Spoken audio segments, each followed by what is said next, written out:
Hello मेरे प्यारे students, तो आज हम करने जा रहे हैं मैथमेटिक्स की वर्कशीट नंबर 48 और क्लास 9 हमेशा की तरह सबसे पहले अपना name, class teacher name, date mention करेंगे, उसके बाद अपनी वर्कशीट स्टार्ट करेंगे। सो ये वर्कशीट है 23 अक्टूबर 2020 की। Okay, let's start to do this worksheet.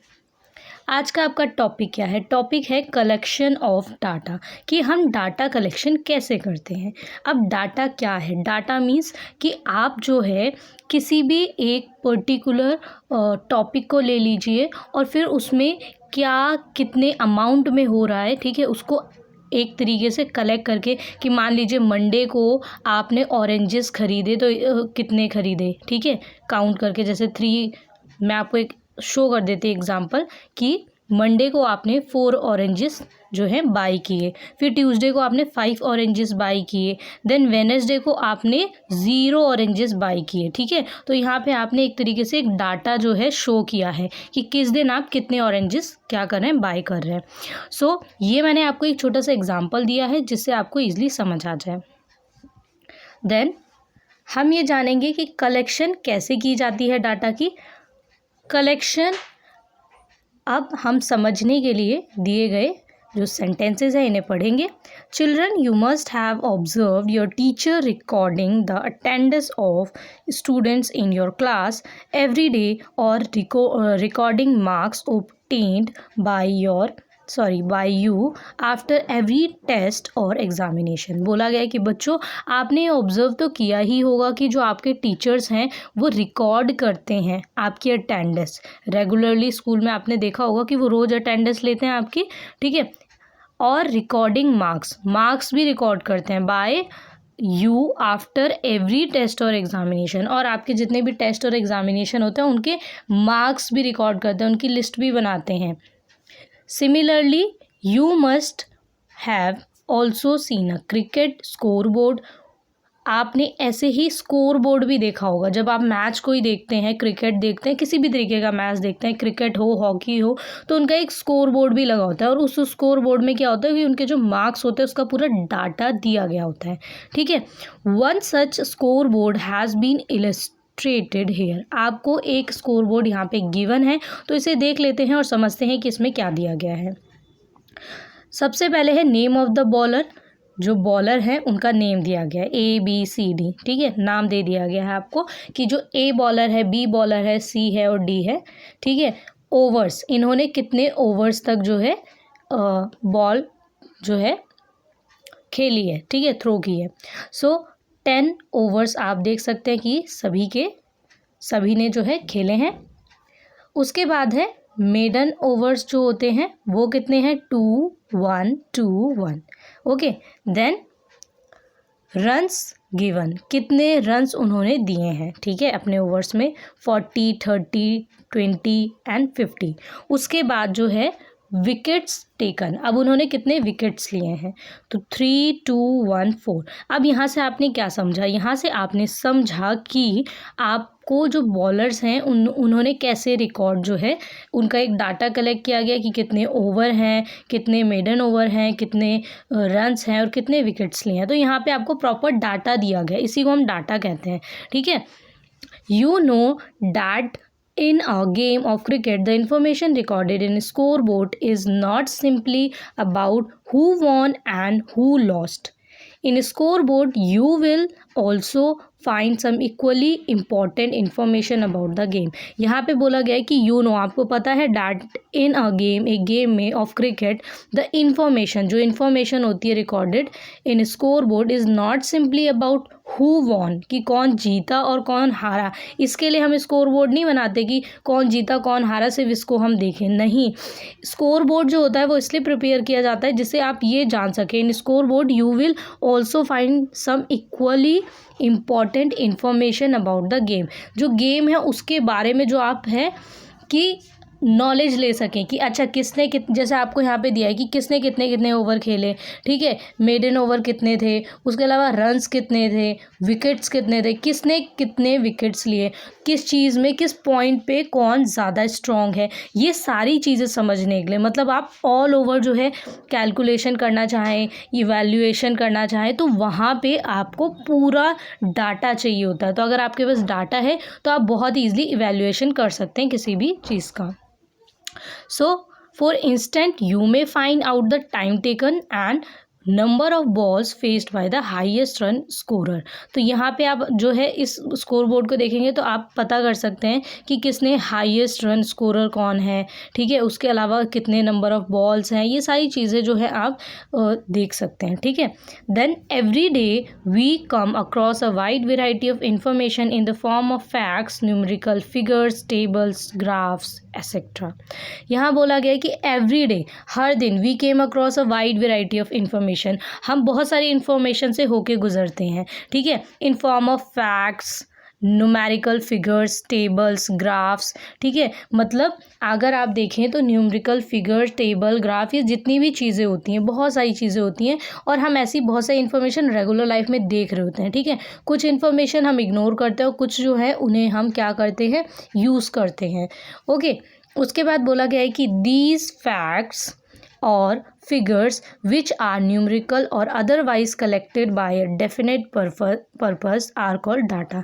इन्हीं को हम डाटा कहते हैं, ठीक है। जब हम इन्हें न्यूमेरिकल फॉर्म में लिखते हैं, कलेक्ट करते हैं, ठीक है, और किसी एक डेफिनाइट पर्पस के लिए या फिर मतलब आप जो है इस डाटा को कलेक्ट करके रखते हैं कि फ्यूचर में काम आएगा, कंपैरिजन करने में, इवैल्यूएशन करने में, बहुत सारी चीज़ें होती हैं। तो इसको जब हम कलेक्ट करते हैं तो इसी को हम डाटा कहते हैं। क्या कहते हैं? Data. It means a data is a collection of numbers gathered to give some information। यहाँ पे क्या बोला गया? It means, इसका मतलब है कि जो डाटा कलेक्शन है वो किस लिए होता है कि गैदर गिव सम इंफॉर्मेशन, जो हमें कुछ इन्फॉर्मेशन देने के लिए हम जो है ये डाटा यूज़ करते हैं।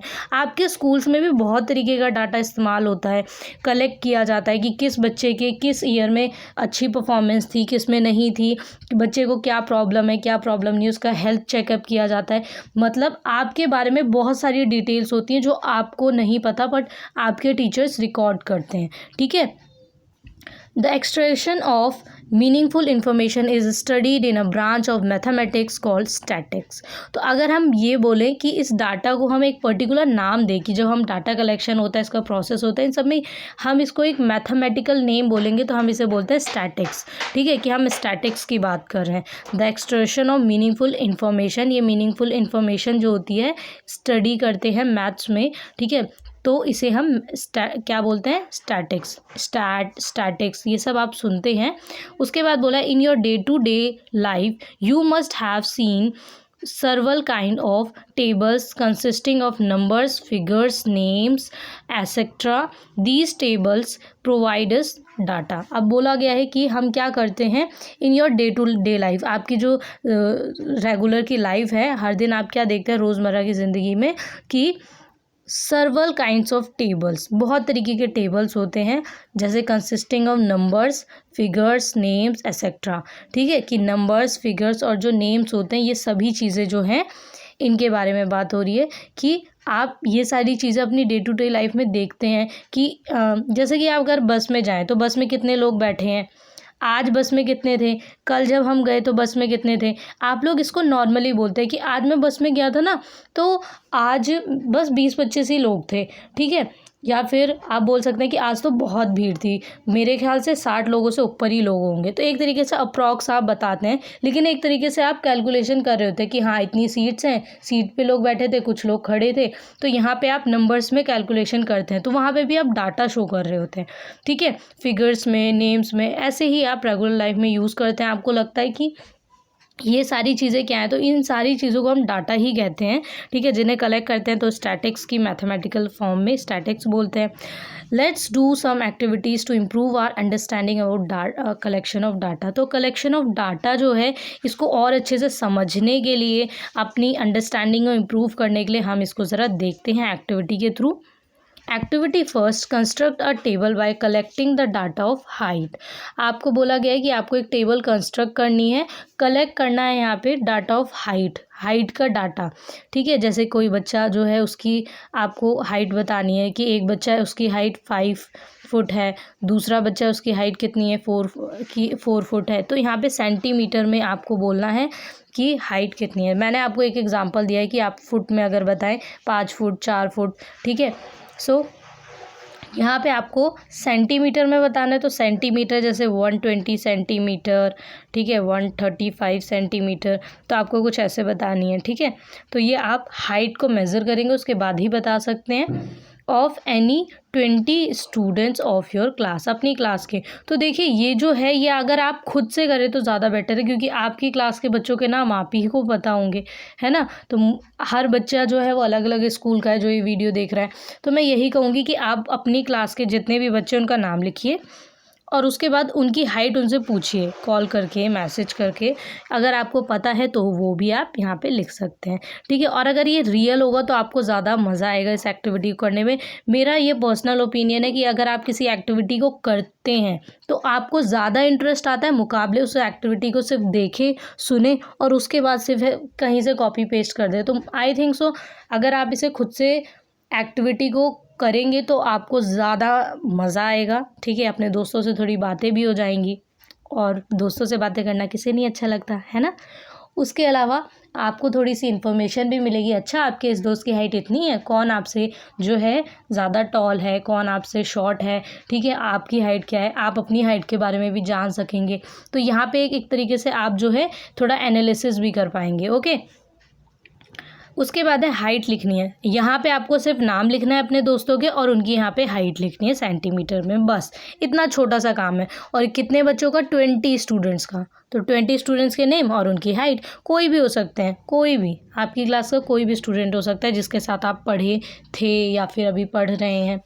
उसके बाद एक्टिविटी सेकेंड अगर आप देखें तो इसमें आपको बोला गया है कि construct a table by collecting the data of number of absentees. अब आपको यहाँ पे क्या करना है, आपको यहाँ पे जितने भी एब्सेंटीज़ थे आपकी यहाँ पे बोला during your online class in last 1 week, जो आपकी लास्ट 1 वीक की क्लास थी, ठीक है, वहाँ पे जितने बच्चे एब्सेंट थे आपको वो लिखना है, यहाँ पे उनका डाटा कलेक्ट करना है। तो इसके लिए आपको पता होना चाहिए, क्योंकि कुछ बच्चे बोलेंगे अरे हमने तो ध्यान ही नहीं दिया, हमें तो पता ही नहीं है। तो वहाँ पे आप अप्रॉक्स लिख सकते हैं, क्योंकि आपको पता है कि कितने बच्चे थे, कितने नहीं थे। आपने कुछ बच्चों को काउंट किया होगा, लेकिन सबको काउंट किया ज़रूरी नहीं है। तो आप जो है यहाँ पे लिखेंगे, सबसे पहले डे लिखेंगे यहाँ पे कौन सा डे है, Monday, Tuesday, Wednesday, Thursday, Friday, Saturday, सारे डेज़ लिखेंगे। ठीक है, तो वो डेज़ यहाँ पे लिखने हैं। फिर नंबर ऑफ़ एब्सेंटीज, जैसे पहले दिन मान लीजिए 2 हैं, दूसरे दिन जैसे मैं आपको यहाँ पे टेबल शो कर देती हूँ कि मंडे,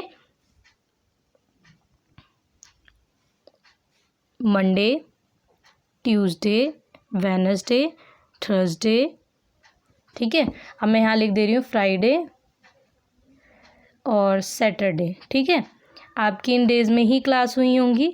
अगर इनका आंसर मैं सामने लिखवाऊँ तो आप कुछ ऐसे कॉलम बना देंगे। ठीक है, सो यहाँ पे मंडे को आप लिख सकते हैं कि जैसे 5 बच्चे एब्सेंट हैं, ट्यूसडे को जो है वो 6 बच्चे एब्सेंट हैं, फिर 7 हैं, ठीक है, फिर 3 हैं, फिर 2 हैं, फिर 3 हैं। तो ऐसे आप लिख सकते हैं कि कितने बच्चे एब्सेंट थे, क्योंकि सभी बच्चे कभी कभी नहीं ले पाते हैं। किसी के घर में फ़ोन नहीं है, किसी के घर में नेटवर्क इशू है, ठीक है, घर में एक ही फ़ोन है, पापा भी यूज़ कर रहे हैं, ऑफिस का काम कर रहे हैं, आपको भी क्लास है। There are so many things जो कि होती हैं, मैं समझती हूँ। तो उस अकॉर्डिंग आपकी क्लास मिस हो जाती है कभी कभी। तो यहाँ पे आप इसको कुछ ऐसे ड्रॉ कर सकते हैं। ओके, उसके बाद मैं आपको आंसर भी शो कर दूँगी। ठीक है, टेलीग्राम पे आपको सारे आंसर मिल जाएंगे, पर मैं आपको यहाँ पे ओरली जो है एक तरीके से बता भी रही हूँ। और जो फर्स्ट एक्टिविटी है ये भी मैं आपको ऐसे ही बता देती हूँ, जैसे कि आपने लिखा है स्टूडेंट मोहित, ठीक है, उसके बाद रोहित, राहुल, ठीक है। तो आपने बच्चों के नाम लिखे, ऐसे 20 नेम्स लिखना है। उसके बाद उनकी हाइट, कि एक की हाइट है 130 सेंटीमीटर, 135 सेंटीमीटर, एक ही है 130 सेंटीमीटर, एक की है 132 सेंटीमीटर। ये मैं एग्जांपल दे रही हूँ, ठीक है। तो यहाँ पे ज़रूरी नहीं है आपकी हाइट यही हो, मैं एग्जांपल के तौर पे आपको लिखवा रही थी, बताई थी, ठीक है। उसके बाद आपको बोला गया in the first activity the information was collected by your self with a definite objective in your mind. The data obtained in this way is called the primary data. जो आपने फर्स्ट एक्टिविटी अभी देखी, इसमें क्या था, आपने इसमें जो इन्फॉर्मेशन कलेक्ट की खुद से, उसमें डेफिनाइट ऑब्जेक्टिव है आपके माइंड में कि जैसे डाटा कलेक्शन करना है आपको, ठीक है। Data obtain in this way is called the primary data. Primary data क्या होता है कि आप जो है आपने डायरेक्ट पूछा और पूछने के बाद जैसे किसी से भी पूछ लिया या फिर आपने खुद देखा है, इसके लिए आपको कहीं से जो है पर्टिकुलरली जाके पूरी इन्फॉर्मेशन कलेक्ट नहीं करनी, ठीक है। आपने जैसे मतलब सामने से पूछ लिया और इसको कलेक्ट करके लिख लिया, ये प्राइमरी डाटा कहते हैं इसे। देन द सेकेंड एक्टिविटी, जो सेकेंड एक्टिविटी इसमें बोला you can gather the information. आपको यहाँ पे इन्फॉर्मेशन गैदर करनी पड़ेगी from the available school record. School record से मतलब अगर आपकी क्लास नहीं हुई है तो आपको नहीं मिल पाएगा ये रिकॉर्ड, ठीक है। जैसे फर्स्ट एक्टिविटी थी तो आपको यहाँ पे इन्फॉर्मेशन सिर्फ कलेक्ट करनी थी खुद से, लेकिन जो सेकेंड एक्टिविटी है इसमें आपको एक जो है मतलब एक रिकॉर्ड चाहिए। तो वो किसी रिकॉर्ड से जब आप रिकॉर्ड लेंगे, ठीक है, डाटा लेंगे, तो आपका जो स्कूल रिकॉर्ड है कि जो क्लास हुई, कौन कौन सी क्लास हुई, फिर उसमें कहाँ कहाँ पे कितने बच्चे एब्सेंट थे, ये सारी चीज़ें आपको जाननी पड़ेंगी। which already had the information the data obtained in this way is called the secondary data। तो इसे हम सेकेंडरी डाटा कहते हैं। प्राइमरी डाटा का मतलब होता है कि आप डायरेक्ट जहाँ इन्फॉर्मेशन कलेक्ट की और आपने बना दिया चार्ट। जो सेकेंडरी डाटा होता है, सेकेंडरी का मतलब ये होता है कि आपको किसी चीज़ की हेल्प चाहिए होती है और उसके थ्रू जाके आप जो है डाटा कलेक्ट करते हैं और फिर उसे बनाते हैं, ठीक है। तो यहाँ पे आपको ये समझ आ गया होगा। उसके अलावा यहाँ पे आपको दिया गया है कि ट्राई योरसेल्फ, खुद से ट्राई करना है। फर्स्ट और सेकंड क्वेश्चन, ये दोनों ही क्वेश्चन बहुत इजी और अच्छे हैं, मज़ेदार हैं। क्यों? क्योंकि फर्स्ट में आपको बोला है give 2 examples of data that you can collect from your day to day life. Okay, so यहाँ पे डे टू डे लाइफ से आपको क्या करना है, 2 एग्जाम्पल्स बताने हैं। जैसे पहला एग्जाम्पल अगर आप देखें तो आप बोल सकते हैं कि फर्स्ट एग्जाम्पल आप बना सकते हैं। जैसे आपने बॉक्स बनाया, आपने डेज बना दिए, मंडे, ट्यूसडे, वेडनेसडे, ठीक है, जहाँ तक भी आप चाहें। मैं एक एग्जांपल बता रही हूँ। दूसरे में आपने लिख दिया कि जैसे मैंने आपको पहले बताया था, ऑरेंजेस का बताया था, ऐसे ही आप और भी कुछ लिख सकते हैं कि आपने मंडे को जो है 30 किलोमीटर जो है इतना डिस्टेंस तय किया, ट्यूसडे को आपने 15 किलोमीटर का डिस्टेंस तय किया, ठीक है। ऐसे आप जो है लिख सकते हैं। देखिए डाटा कलेक्शन जो है वो अलग अलग आप जो है देखेंगे कि आप बहुत सारी चीज़ों का कलेक्ट कर सकते हैं। तो यहाँ पे मैंने आपको एक शो किया है, ऐसे ही आप और भी कर सकते हैं। जैसे मैंने शुरुआत में आपको ऑरेंजेस का बताया था, उसके बाद मैंने अभी किलोमीटर डिस्टेंस का बताया। तो ये आपके डे टू डे लाइफ के 2 एग्जाम्पल्स मैंने दे दिए हैं। आप भी ऐसे और भी कोई एग्जाम्पल लिख सकते हैं। एक सिंपल सा बॉक्स बनाना है, उसमें 2 कॉलम बनाने हैं, ठीक है। फिर इस साइड आप लिखेंगे कि किस बारे में बता रहे हैं और यहाँ पे डाटा लिखेंगे नंबर्स में, ठीक है। तो आपको जो सेकंड क्वेश्चन दिया गया है, classify the data given below as a primary और सेकेंडरी। जैसा भी आपको समझाया गया प्राइमरी और सेकेंडरी, वैसे ही आपको यहाँ पे देखना है कि कौन सा जो डाटा है वो प्राइमरी है और कौन सा सेकेंडरी है। उस अकॉर्डिंग ही आपको यहाँ पे first, second, third, fourth, fifth, ये पाँचों के पाँचों जो हैं आपको यहाँ पे आंसर्स के साथ लिखने हैं। सो चलिए हम इन्हें स्लाइड्स पे देख लेते हैं कि हम इन्हें कैसे लिखेंगे। ओके, तो चलिए आंसर देख लेते हैं। ट्राई योरसेल्फ, आपको खुद से जो लिखना है, ठीक है। फर्स्ट और सेकंड क्वेश्चन, फर्स्ट क्वेश्चन है यहाँ पर आपका कि ट्राई गिव 2 एग्जाम्पल्स। आपको 2 एग्जाम्पल्स देने हैं ऑफ डाटा के, किसके, that you can collect from your day to day life, अपनी रोज़मर्रा की ज़िंदगी से आपको 2 एग्जाम्पल देने हैं। तो आप कोई भी 2 दे सकते हैं। जैसे मैंने आंसर लिखा है कि 2 examples of data that I can collect from my day-to-day life is number of fruits and vegetables we buy। हम फ्रूट्स और वेजिटेबल्स बाय करते हैं, ठीक है। रेगुलर आप देखते हैं कि आपके घर में फ्रूट्स और वेजिटेबल्स आते हैं, कभी ज़्यादा आते हैं, कभी कम आते हैं, अकॉर्डिंग टू जो है सीज़न। जैसे कि सर्दियों में, गर्मियों में, अलग अलग सीज़न में अलग अलग फ्रूट्स आते हैं, ठीक है। तो उस अकॉर्डिंग, और किसी दिन किसी को जो है मान लीजिए आज घर में किसी का फास्ट है तो उस दिन ज़्यादा आते हैं, ठीक है। अब मान लीजिए किसी भी तरीके का ओकेज़न है घर में तो उस अकॉर्डिंग ज़्यादा फ्रूट्स आते हैं, तो ऐसे, ठीक है।